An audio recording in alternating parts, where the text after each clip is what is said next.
안녕하세요. 김태훈의 현명한 투자자 방송 시작하겠습니다. 오늘은 HMM에 대해서 다시 좀 말씀을 드리겠는데요. 이게 오늘 시장에서 좀 화두가 됐습니다. 왜냐하면 산업은행과 이 하림그룹의 이 HMM 매각권에 관련된 여러 가지 조건들에 대해서 최후 협상에서 이게 최종적으로 결렬이 됐습니다.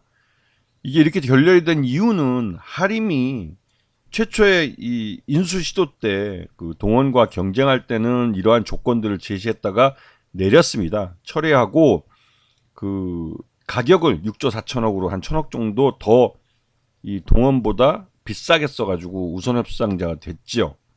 하지만 그 이후에 다시 한번 하림은 우선 협상자가 된 이후에 산업은행에게 이러한 조건들, 그 동원과 경쟁을 할 때 애초에 처음 끌어놨다가 철회했던 그 조건을 다시 들고 나왔습니다.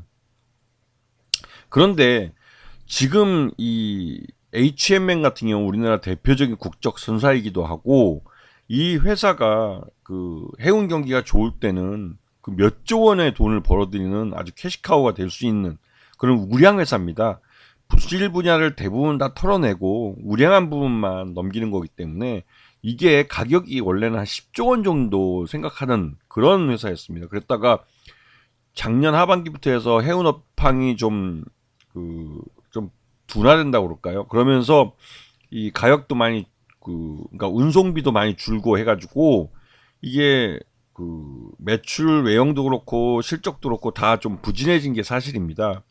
그러다 보니 이 주가도 많이 흘러내렸죠. 지금 보시게 되면 3분기까지 이제 공시된 실적을 놓고 보면 작년에 그 3분기 때가 전전년보다는 굉장히 부진한 걸 알 수 있습니다. 그래서 이러다 보니 기업 가치에 대해서 우려하는 부분이 많았고, 그래서 주가도 많이 흘러내렸죠. 그런데 중요한 건 HMM이 그렇게 해도 이 내부에 현금성 자산을 14조 원이나 갖고 있다는 겁니다. 그래서 6조 4천억을 하림이 JKL 파트너스랑 손을 잡고 6조 4천억을 마련을 해서 인수를 하면 HMM 내부에 14조 원이나 되는 현금에 대한 사용 결정권을 갖게 되는 거죠. 그렇게 되면 이 HMM 노조가 걱정하던 것과 같이 이 무자본 M&A가 될 수도 있는 겁니다. 그래서 하림그룹이 HMM 인수에 있어서 그 페노션을 동원해서 페노션이라는 이 회사는 이제 해운사인데요. 이 회사를 이제 앞에 내세워서 대규모 유상증자로 한 3조 원 정도를 마련을 하고, 그다음에 페노션 자체 자금 4,600억과 플러스 알파, 그다음에 하림그룹에서 만드는 약 그 자금 그렇게 하고 JKL 파트너스로부터 빌리는 7,500억, 그다음에 인수금융을 2조 원을 더 추가적으로 일으켜서 총 6조 4,200억 정도를 내놓으면서 인수 자금을 내놓으면서 우선협상 대상자로 결정이 됐죠. 하지만 이게 나름대로 금리가 좀 높을 때 돈을 차입하는 것이기 때문에 그 이자 부담이 장난 아닙니다. 그래서 지금 영구채 전환하기 전에 지금 현재 그 산업은행과 해운공사가 갖고 있는 그 지분 57.9%를 최대주가 가져가게 되는 거죠. 그리고 이 하림은 이 57.9%에 대해서 배당을 통해서 이제 HMM 내부의 자금을 받아가려고 했던 겁니다. 그리고 그 다른 용도로 해서 HMM이 갖고 있는 이 현금성 자산을 다른 계열사들이 차입할 수도 있는 거죠. 그렇게 되면 그 HMM 내부의 자금을 갖고 이게 이 뭐랄까요, 좀 인수하게 됐다는 그러니까 무자본 M&A랑 그림이 비슷해지는 것이죠. 그래서 HMM 노조가 이 하림이 인수하는 것에 대해 반대를 했습니다. 하림이 6조 4천억을 내놓는다고 하지만 이 결국은 HMM 내부에 14조 원이나 되는 현금성 자산을 노리고 하는 거 아시지 않냐라는 이런 문제 때문에 이게 좀 어려움에 봉착하게 됐죠. 거기다가 독일 하파로이드라는 이 얼라이언스라는 그 해운 동맹, 이게 이제 해체되면서 HMM 실적이 올해 더 나빠질 가능성이 더 높아졌습니다. 하림이 근데 이 HMM 인수에만 6조 4천억이 들어가는 게 아니라 서울 양재동 물류단지 개발에도 6조 8천억이나 돈이 들어가요. 그래서 애초에 이 하림그룹이 HMM을 인수하려고 했던 건 HMM 내부에 14조 원이나 되는 풍부한 현금 유동성을 이런 서울 양재동 물류단지 개발에 투입하려고 했던 것이 아닐까라는 의구심이 들기도 합니다.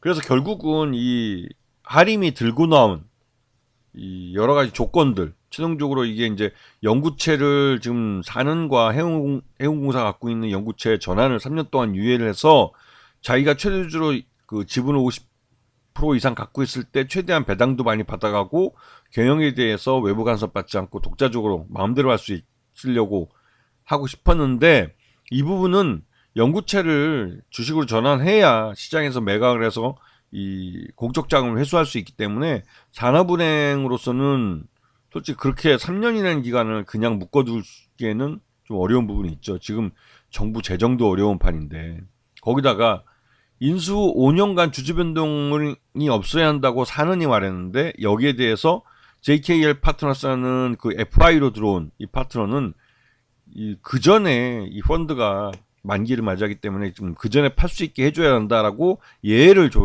조항을 요구했지만, 이 부분도 산은과 하림의 생각이 좀 달랐던 부분 같습니다. 거기다가 산은은 이 하림이 HMM 내부의 자금 그 14조 원의 현금성 자산을 노리고 인수를 한 거다. 그래서 무자본 M&A가 될 수 있다 해서 그 3년간 1조 5천억으로 배당금을 제한하려고 했습니다. 하지만 이에 대해서 하림은 말 그대로 이제 이 HMM 내부의 자금을 좀 좀 사용할 수 있어야 되는데, 배당을 3년간 제한을 할 경우에는 그 제때 자금을 이용할 수 없게 되기 때문에 손해를 보게 되는 거죠. 그리고 또 이제 HMM이 이런 산은이 행사한 연구체가 주식으로 전환할 때 이것을 우선 매수할 수 있는 콜옵션을 이 하림이 달라고 요구를 했습니다. 상대적으로 이 연구체를 전환하는 가격이 낮기 때문에 사서 바로 시장에 팔아도 차익을 먹을 수 있는 거죠. 하지만 이런 여러 가지 조건들이 우선 협상자를 선정하고 나서 이제 불거진 거기 때문에, 지금 말판까지 이렇게 경쟁을 했던 동원위에서 볼 때는 이거는 말이 안 되는 거죠.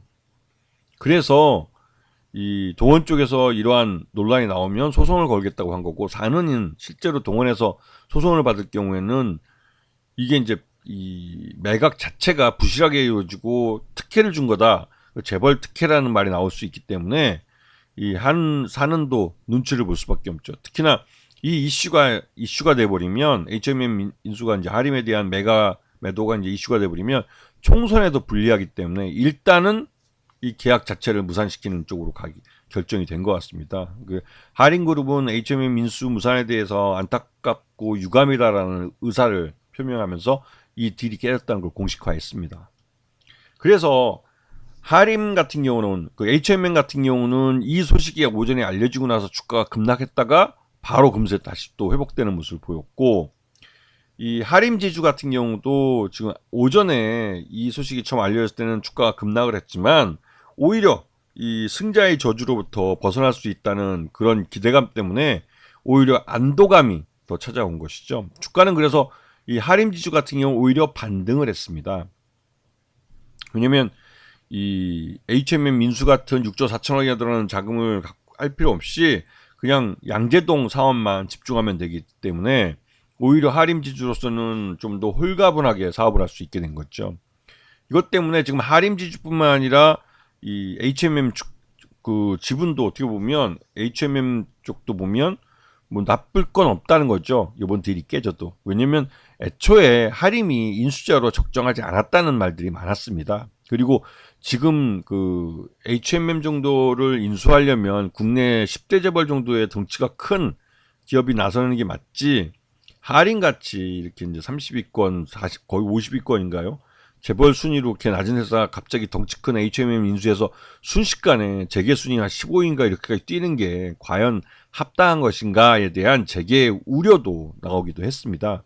그래서 오히려 이 HMM 인수권이 무산된 것은 HMM에게도 나쁘지 않은 그런 결과라는 말이 나오고 있죠. 그래서 이 HMM 그러니까 매각에 있어서 산은이 보다 좀 등치 큰 그런 인수자를 찾을 가능성이 크고, 그렇게 되면 현대차 그룹 같이 글로비스를 좀 키우려고 한다면 HMM을 인수할 수도 있겠죠. 어차피 HMM 자체가 현대상선으로 예전에 현대그룹 계열사였던 회사입니다. 그렇기 때문에 현대그룹의 정통성을 현대차에 있다고 얘기하고 있기 때문에 정우성 회장은 자기 할아버지가 만들었던 현대상선을 다시 되찾아온다는 의미가 있기도 하죠. 실제로 그 애초에 HMM이 매물로 나왔을 때 이 현대차 그룹에서 인수할 수도 있다라는 말이 시장에 돌기도 했습니다. 그리고 그 외에 포스코 그룹에서 인수한다는 말도 나오기도 했죠. 포스코도 이제 물류가 많기 때문에 철강이나 이런 것들에 대한 물류가 많기 때문에 이 HMM에 대한 인수를 할 가능성이 높은 그룹 중에 한 곳입니다.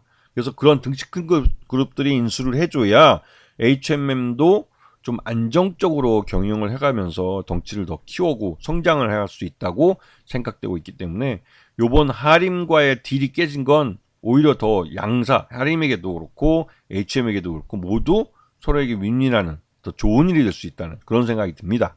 자, 오늘 방송 여기서 마치겠습니다. 감사합니다.